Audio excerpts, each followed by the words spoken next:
Amazing. Thank you so much, Whitney. Good afternoon, everyone. I'm really excited to welcome you to this second webinar for the CX0 role.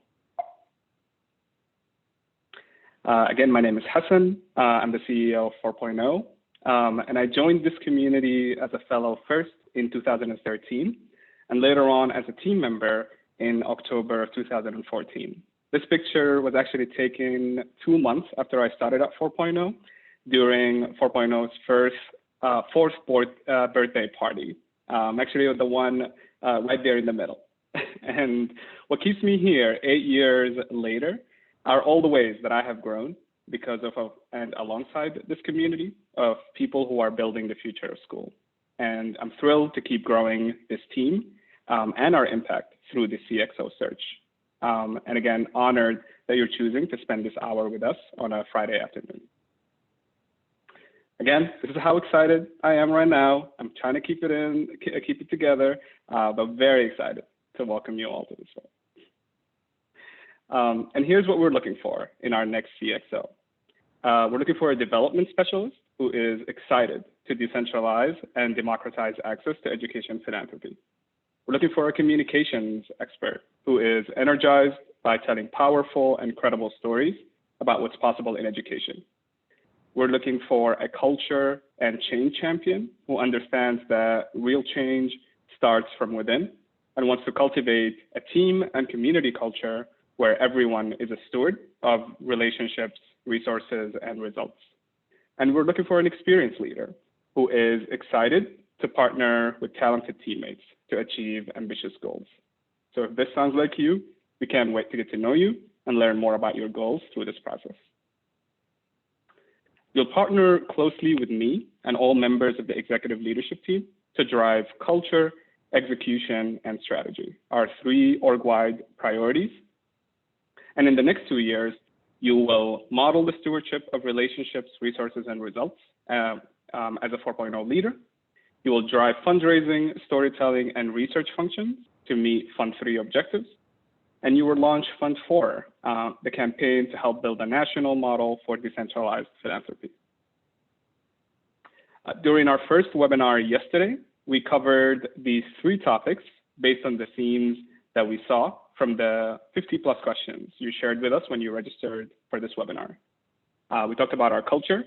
I gave context on how our culture is evolving as we reflect on the past decade of 4.0 and look ahead towards the next one.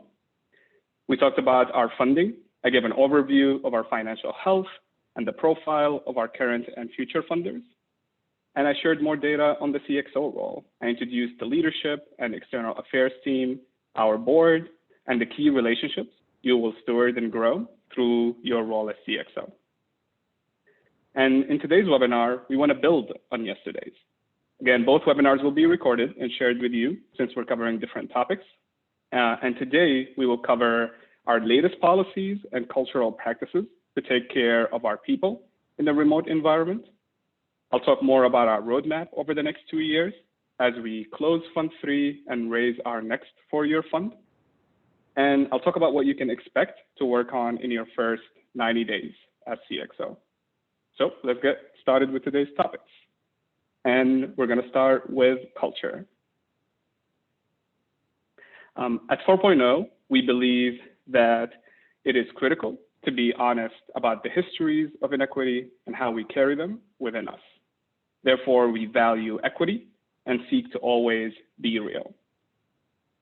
We also want to unleash our imagination and enjoy the journey, not just the outcome. So we value joy and commit to being unreal. We embrace our agency and lead by example. And that means that we value self-determination and we do it ourselves. And our last but not least, we always hold the contradictions between where we are and where we hope to be. So we embrace both and ideologies. These are the aspirational values and practices that define our community. But like Adrienne Marie Brown shares in her book, Emergent Strategy, we believe that what we practice at the small scale sets the patterns for the whole system. So how do our values translate to our team culture? We do that by investing in our team members to heal, to grow, and to flourish. These three pillars define our employee benefits philosophy and policies. So let's talk about how we invest in your health. We live in a pandemic, so we want you to rest. As a team, we shut down for 9 weeks every year. That includes the birthday of Reverend Dr. Martin Luther King. That includes a week during Mardi Gras. And yes, you have access to that even if you don't live in New Orleans. We also shut down during Memorial Day.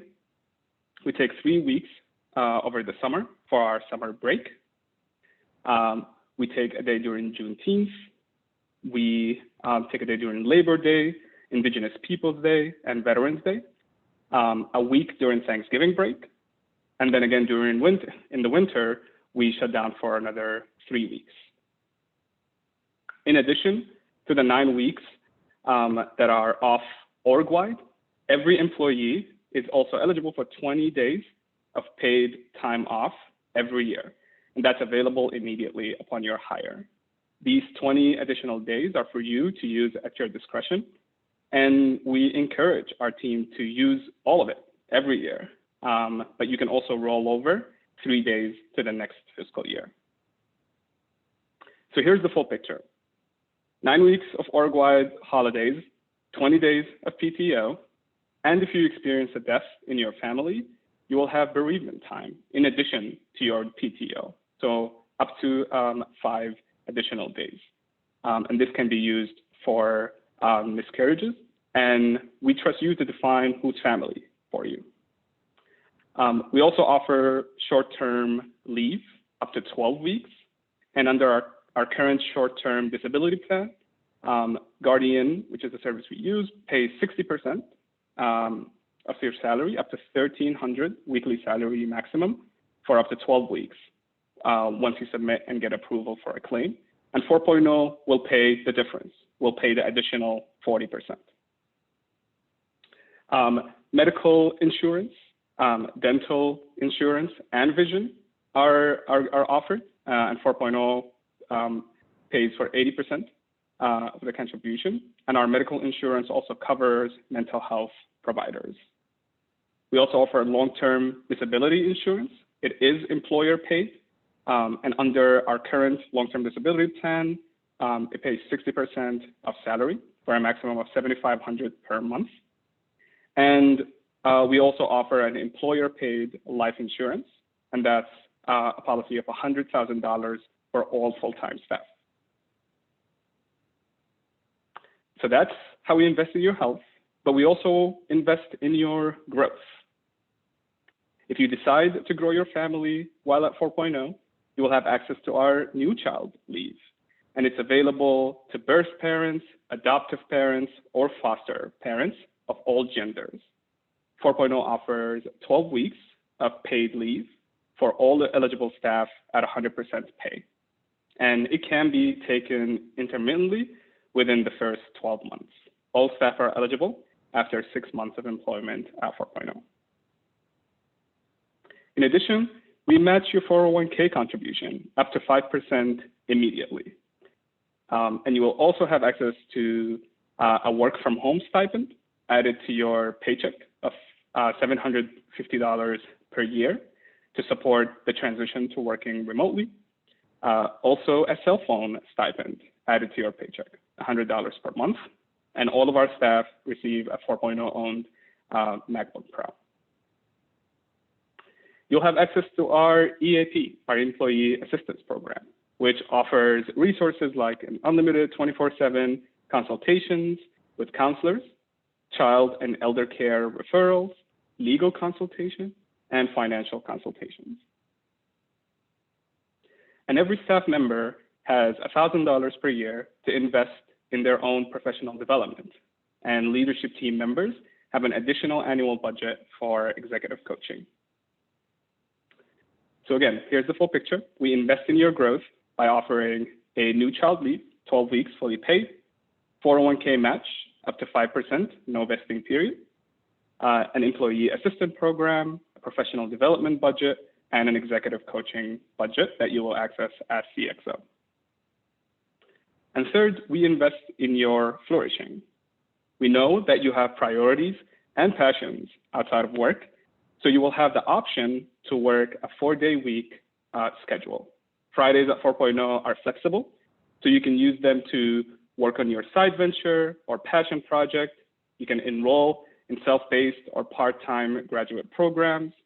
You might want to use a long weekend for quality time with your family and friends. You can use that time to read, learn a new skill, or schedule your executive coaching. And you can also use it to get your 4.0 work done without interruptions. Again, we make that as an option. So the goal that we try the policy that we try to follow is no meetings on Fridays internally. And of course, there's always going to be exceptions, and we try to we norm that these meetings are scheduled in our team's calendar 48 hours in advance in specific cases where it's necessary. And as a leadership team, we get together once a quarter for a leadership team retreat. We did our last one in New Orleans back in June, and our next one will be virtual in September. And we'll evaluate whether we can get together in person again in December. As a full-time team and all staff, we get together once every 6 months in January and July. Our last all-staff retreat was in New Orleans in July. So some of these pictures that you're seeing here were actually from that retreat. And our next one is tentatively scheduled for us to meet in person again in January for our winter retreat, if it's safe to do that. And again, as you can see from these photos, these retreats are opportunities to build connection and relationships as a remote team. And as I shared yesterday, culture work is ongoing. It is always living. As a result, we created 2 committees that any team member can opt into. A culture committee that Ebony, our chief of staff, leads, that works on projects like planning our all staff retreats, creating our birthday buddy system, where every team member leads the celebration of another staff member. Virtual socials, like our Joyous June Jam, where we paint it together as a team, as well as staff appreciation. And our Human Assets Committee, which is led by Lenise Harris, our Chief of Human Assets, works on projects like defining our employee persona and the policies that will attract talented people to our team, updating our team handbook, where all of the policies that I shared with you earlier are included, building awareness of the EAP resources with staff, and resetting our performance management system, which will be happening as a project in the next 2 quarters. If you have any specific questions about our benefits that I shared today, I want to invite you, don't hesitate to follow up with Whitney and Lenise.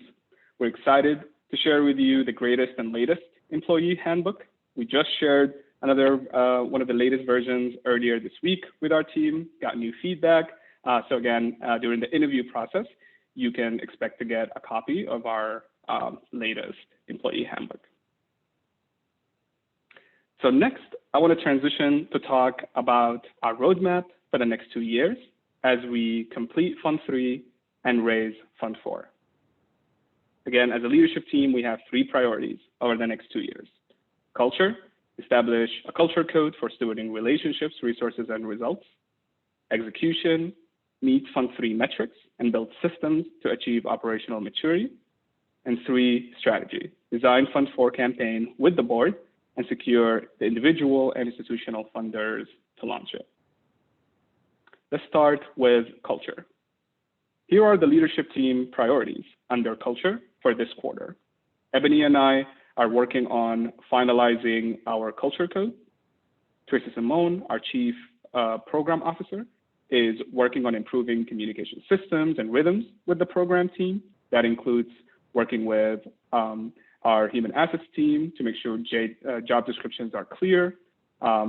She is working on a bi-monthly newsletter to share updates from our current fellowships, the class of 100 fellows who just started their fellowships. And also she's working on refining her one-on-ones with her team.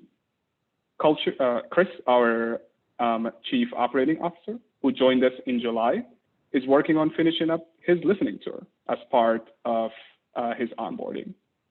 Raphael, our current CXO, is working on ensuring a successful transition to you as our new CXO.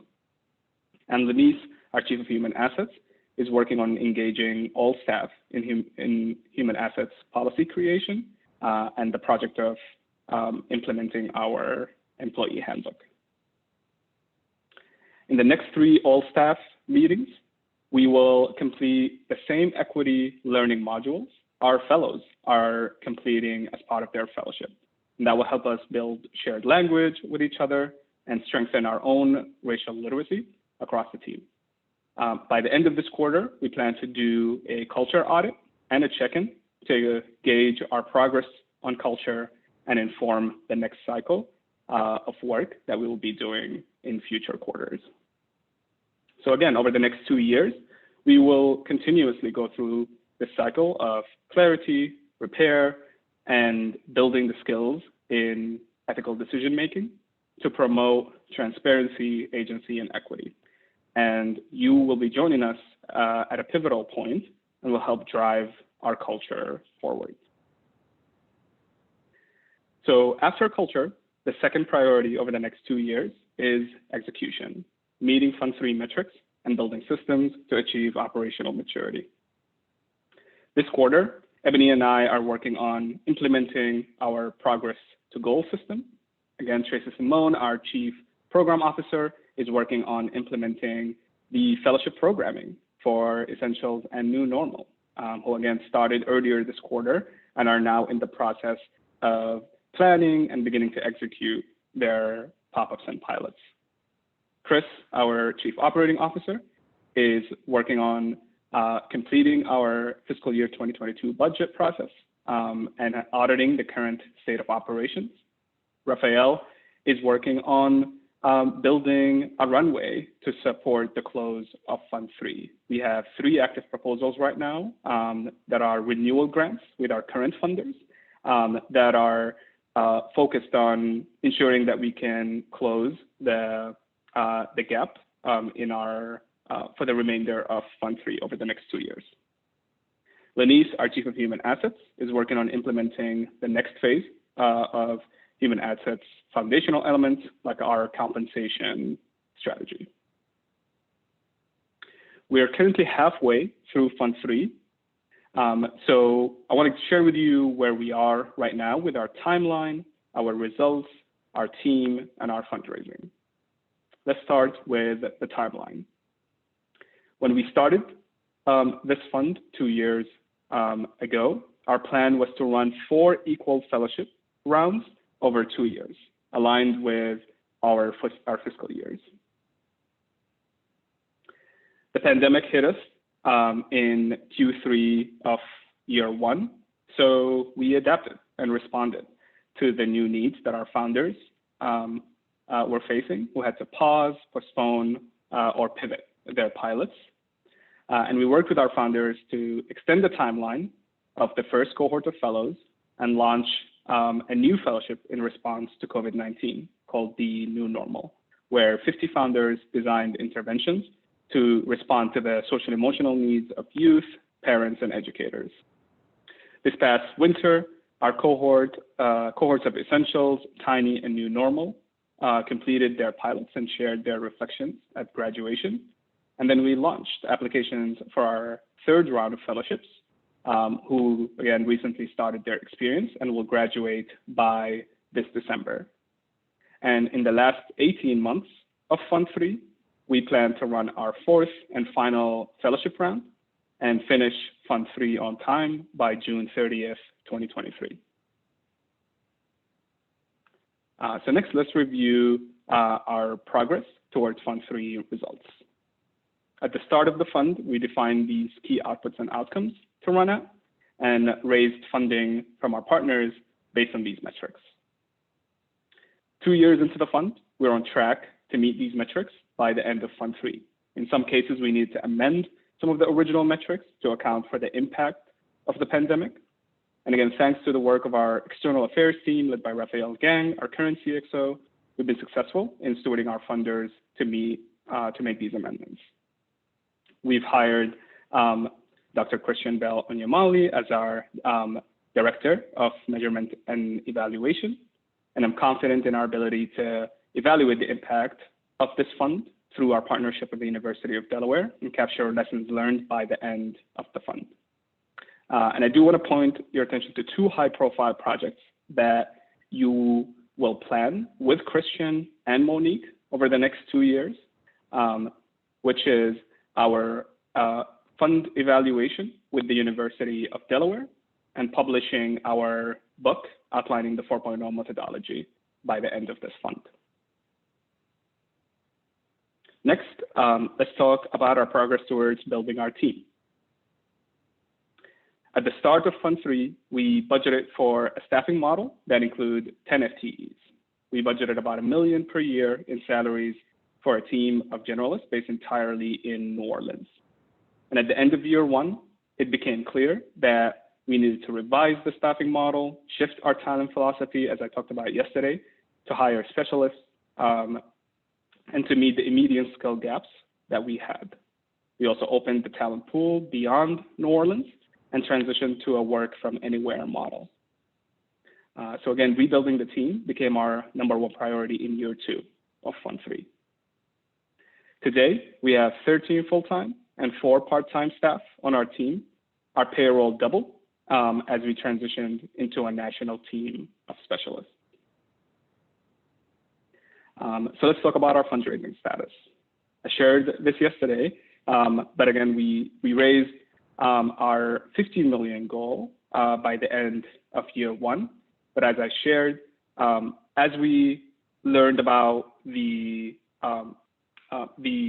staffing model that we need to finish this fund strong, we identified that we will need additional funding to complete this fund. We're currently in renewal conversations with 3 of our current funders, and again, expect to close the Fund 3 gap through these proposals. And Raphael and Monique have already started this work and will transition it to our next CXO once hired.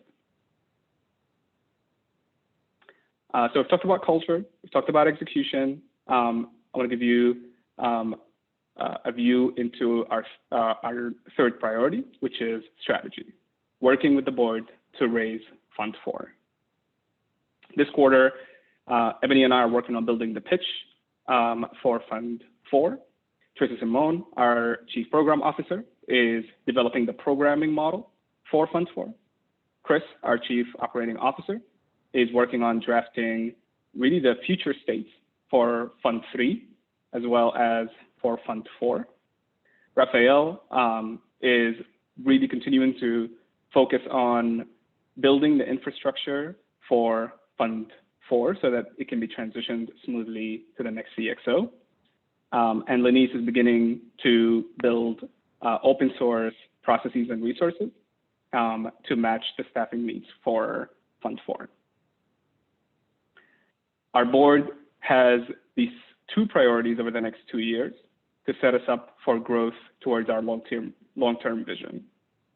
First, we want to capture 4.0's impact from its first decade, and specifically the board will help oversee 2 of the projects that I mentioned earlier that we are looking to complete by Fund 3. Our researcher practitioner partnership with the University of Delaware and the publishing of our first book outlining 4.0's methodology. Second, our board will set the vision for the next decade of 4.0. And this begins with recruiting new board members with the skills and networks needed for Fund 4, as well as the work of strategic planning, where we will design the campaign for the next fund.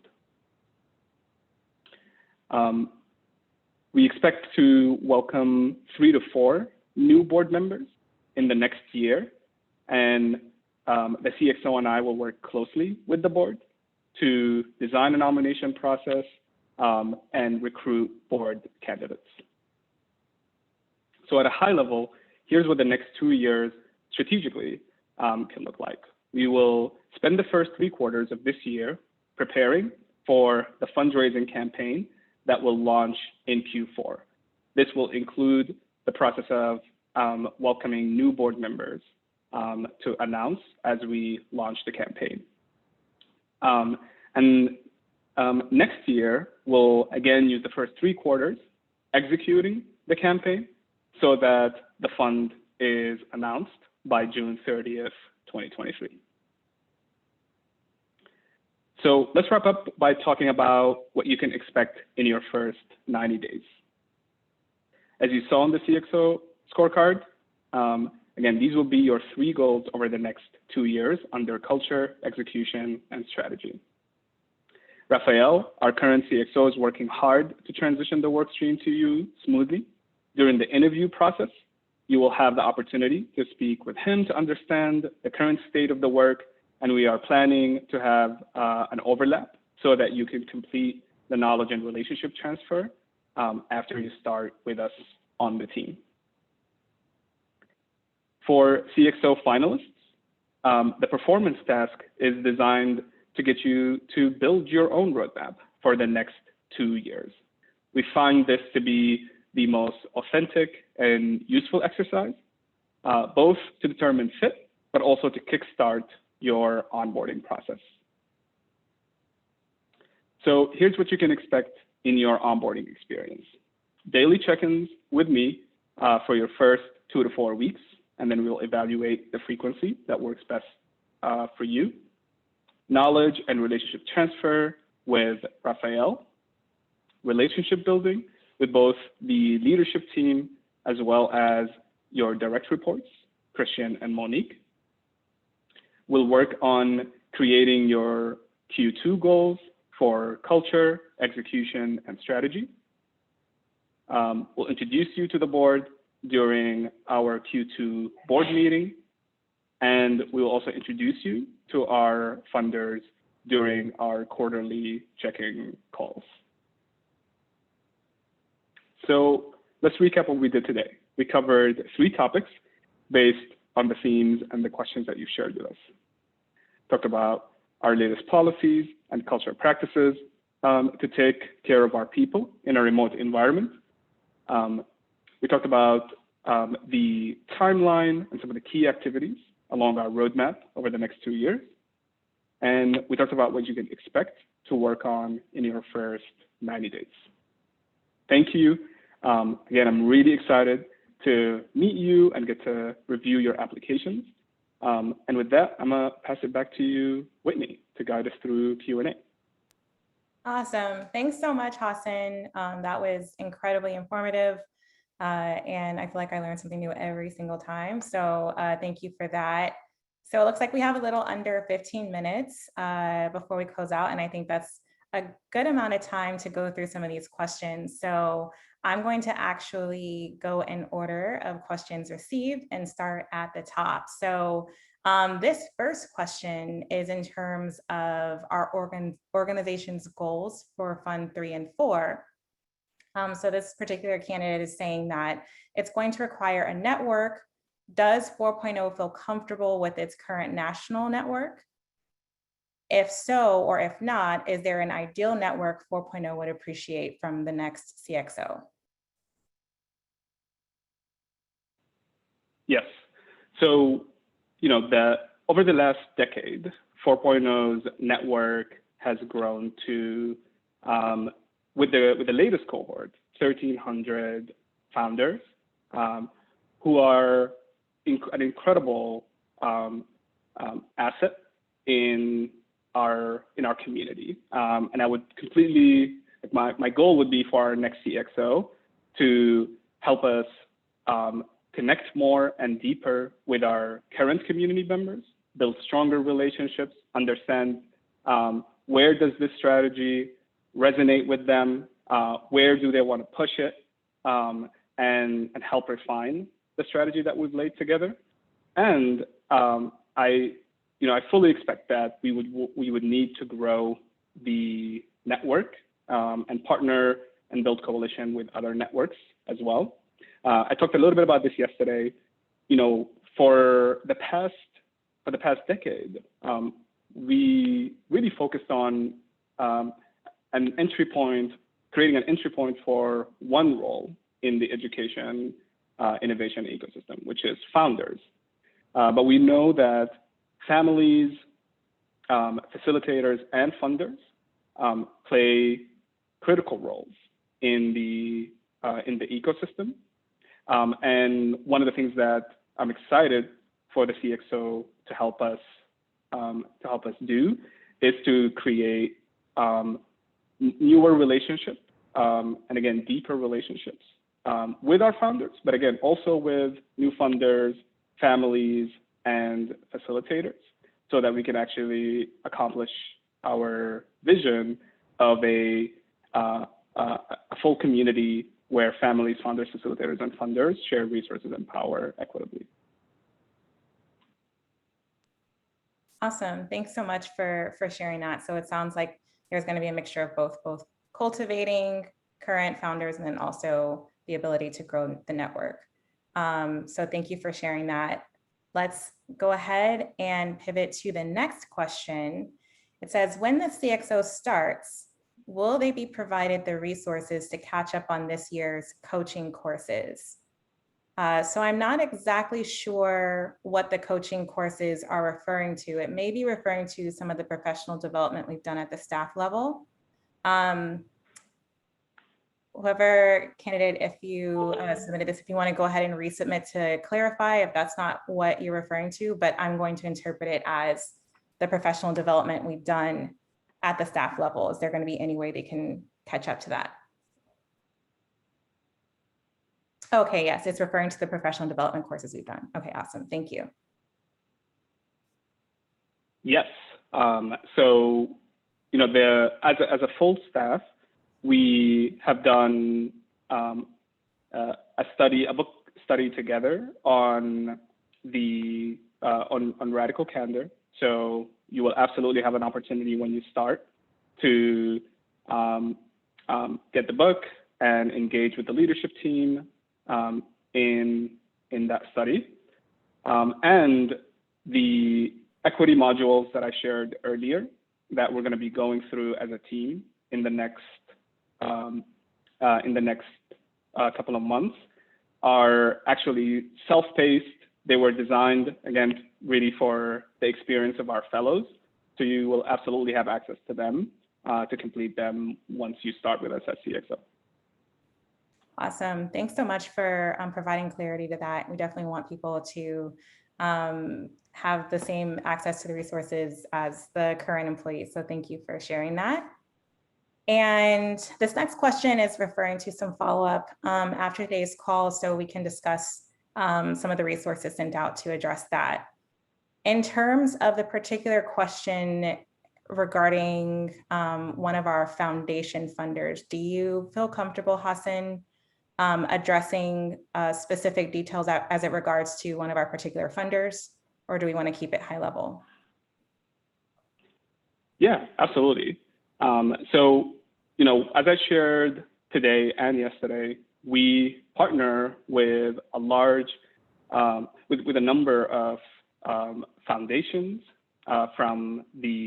including the Walton Family Foundation and the Charles Koch Foundation, each who contributed over $5 million in this fund, as well as the Margot Foundation, the Bill Gates Foundation, the Bill and Melinda Gates Foundation, and really our strategy is in running this 4-year strategic perspective is that we want to be very clear about our goals.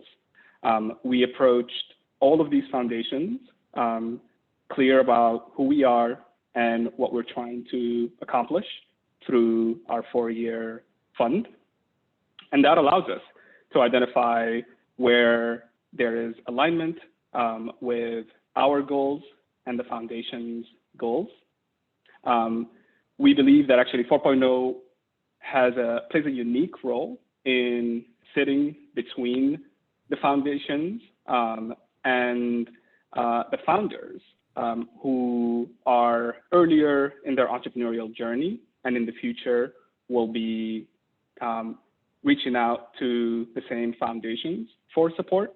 So part of the role that we see ourselves playing is in one, influencing our philanthropic partners by sharing what we're learning from our founder community, and also just having the humility to learn from them and be able to share information with our founders around the priorities and the goals that our philanthropic partners are doing. So that's the approach that we apply in every conversation that we have with a prospective funder. Again, first starting by getting really clear on who we are and what we want, and then engaging in conversations to understand what philanthropic foundations are looking to accomplish, finding and if there's common ground and alignment, engaging in that relationship where we can grow as well as share what we're learning with our partners. That's helpful. So it sounds like in the future, making sure that there's continued alignment between our vision and also theirs as well. So thank you so much for sharing that. This next question is related to the board. So what way, if in any way, is the board involved in fundraising? Yeah, historically, our board was really leveraged as strategic partners.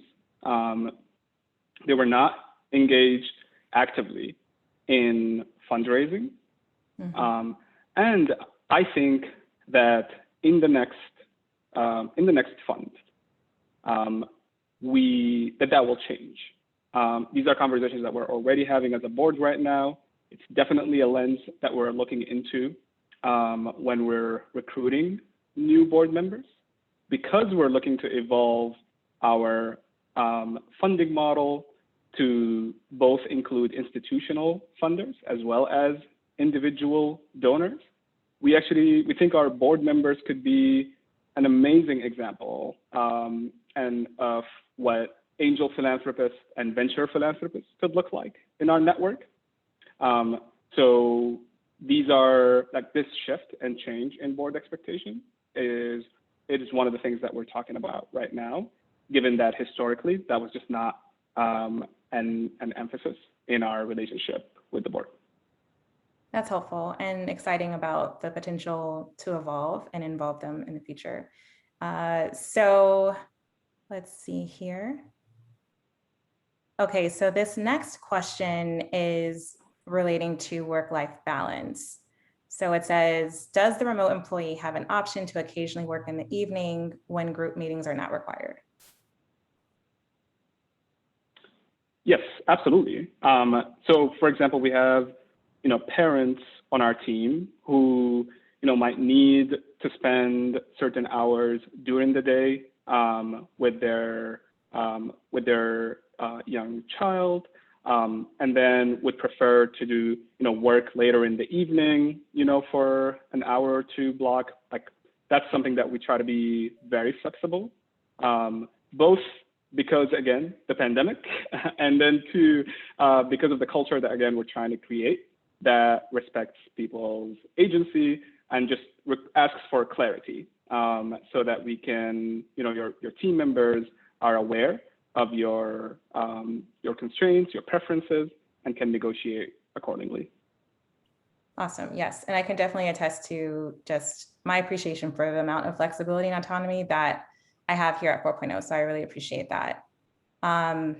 And I will actually answer this last question live with my email, or once I figure out how to do that. Actually, I'm not sure if I know how to do that.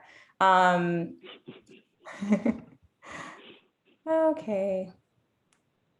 I will try to figure it out. This person is asking for my email address. So it's Whitney, WHITNEY @ 4.0.org.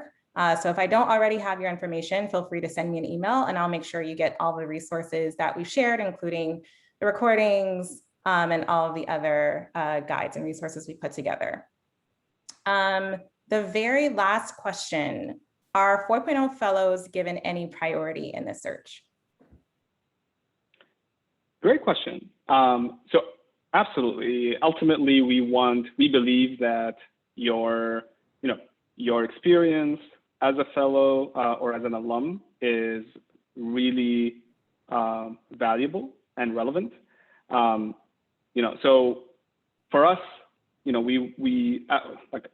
I would definitely encourage our alumni and our fellows to apply because I think you have the context that can be very useful for our in this role. And if you're not a fellow yet or are new to the 4.0 community, I also want to welcome you. You can talk to Ebony or Lanice or Chris, who joined us who weren't fellows before joining. In fact, our leadership team right now is split exactly 50-50. Half of us are alumni, half of us are non-alumni of 4.0. And I think the non-alumni of 4.0 also bring incredible context and a fresh perspective that pushes my thinking and our thinking, for those of us who have been fellows and alumni. So absolutely encourage you to apply. I believe it gives you, a lot of helpful context for this role, but we also welcome everyone to apply. Absolutely. Thank you so much. So that was the last question that we're going to cover here today. And I know we are right at time. So again, Hassan, thank you so much for just taking the time to be with us today and sharing all of your wisdom and insight, and also just the rich history and context about 4.0 and what we do here.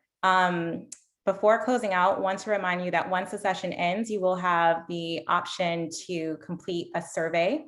Also want to remind you the application for the CX0 role is due August the 20th. And again, we will be sending out all the follow-up resources after this call. So thank you all so much for attending, and double thank you for everyone who attended both yesterday and today. So thank you.